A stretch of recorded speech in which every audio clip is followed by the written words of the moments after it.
I'm Levi Sim, and in this video I'd like to show you how I use Lightroom to import my pictures from my memory cards that were in my camera, bring new pictures into Lightroom, and what I do to organize my pictures when I'm doing that.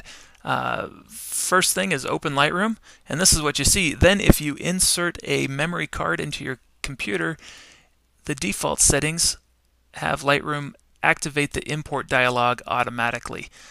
In this video, I'm not going to tell you everything that Lightroom does. I'm just going to show you what I do and what I recommend you do because it works well for me.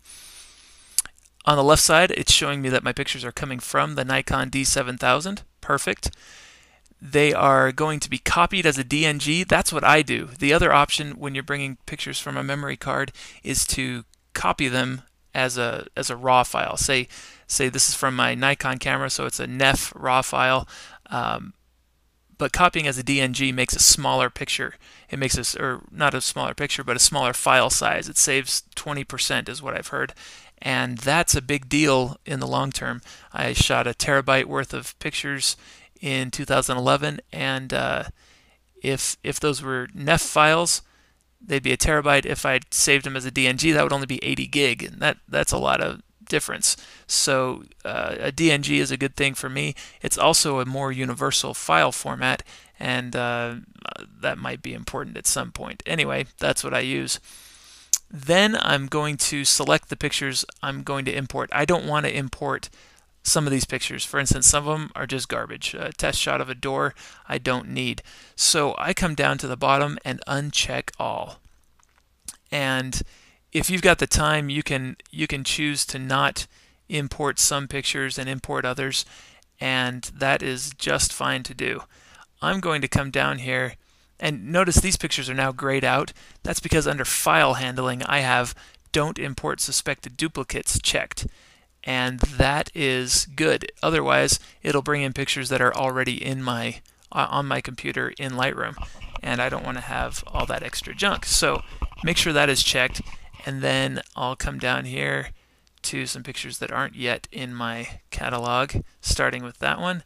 And if I highlight, just clicking on that picture, then scrolling down to the bottom, pressing Shift and clicking on the last picture, highlights all the pictures in between. Then click the check box, and it checks all the boxes that are all the pictures that are highlighted. Now over on the right side, I'm going to choose where my pictures are going and what happens as they get imported. I've already chosen to not import suspected duplicates. Under File Renaming, I'm going to rename my files. So I check that box. If not, then they just come in with the original file number as the name. But I like to have a name sometimes. It makes a little more sense and makes it more searchable later on my just using Finder in my computer.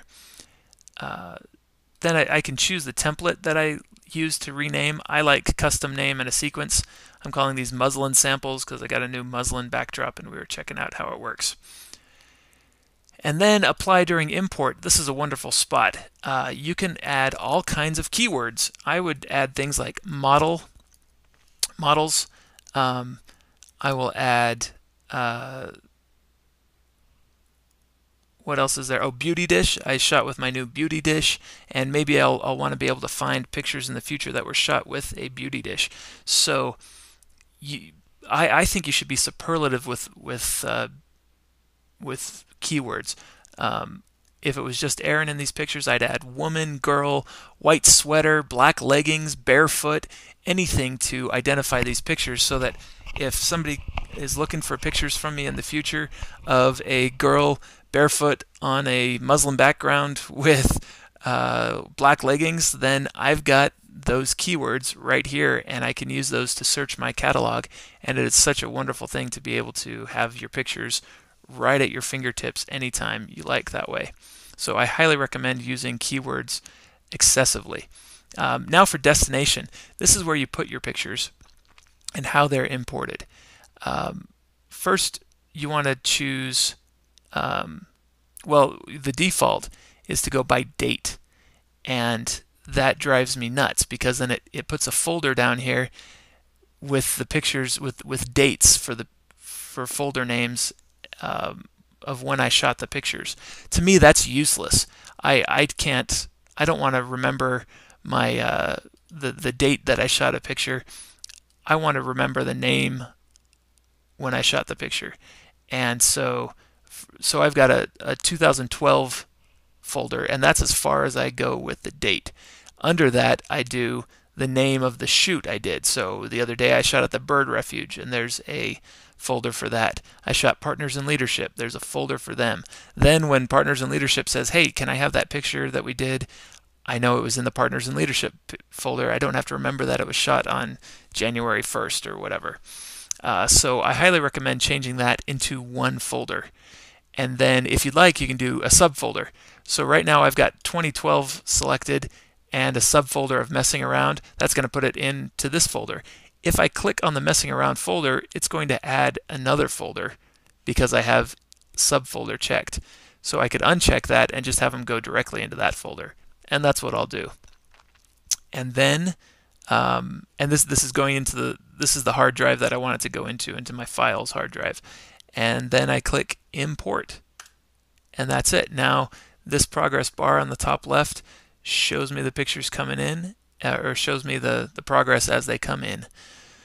I'm adding pictures to a folder that already had pictures in it, so what I'm seeing right now are the new pictures, not all the pictures. And for a while that really frustrated me. I've been using Lightroom for 2 years, and it took a long time for me to realize what was going on. So hopefully I can help you not have that frustration. If you click on the catalog tab over here, it shows me that I'm in the current import, and those are the pictures that I'm seeing here. If I right click on a picture, I can choose Go to Folder in Library.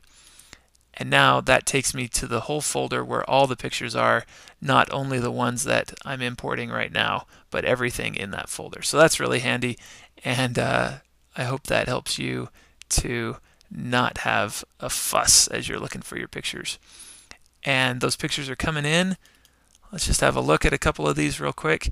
This is the loop view of Lightroom. This is one big picture with the thumbnails at the bottom, and I can navigate the thumbnails just using arrow keys on the keyboard. And then if I want to see all my pictures in front of me at once, I can press G and get the grid view of pictures. I can also press F and go full screen on the computer, and that's the way I like to work. And I press F again, and it really goes full screen and even removes the exit bar. Although if you hover at the top of the screen, it comes back. Or if you just press F, it reduces the size of the window again, so you've got all your buttons available to you. So anyway, that's what I do to import pictures from a memory card into Lightroom, and the way I organize them, so that now all my pictures are over here in my 2012 folder, and they're organized nicely. In a moment I'll show you what I do with pictures, how my whole organization looks in the next video about adding pictures already on your computer. Thanks for joining me for this one.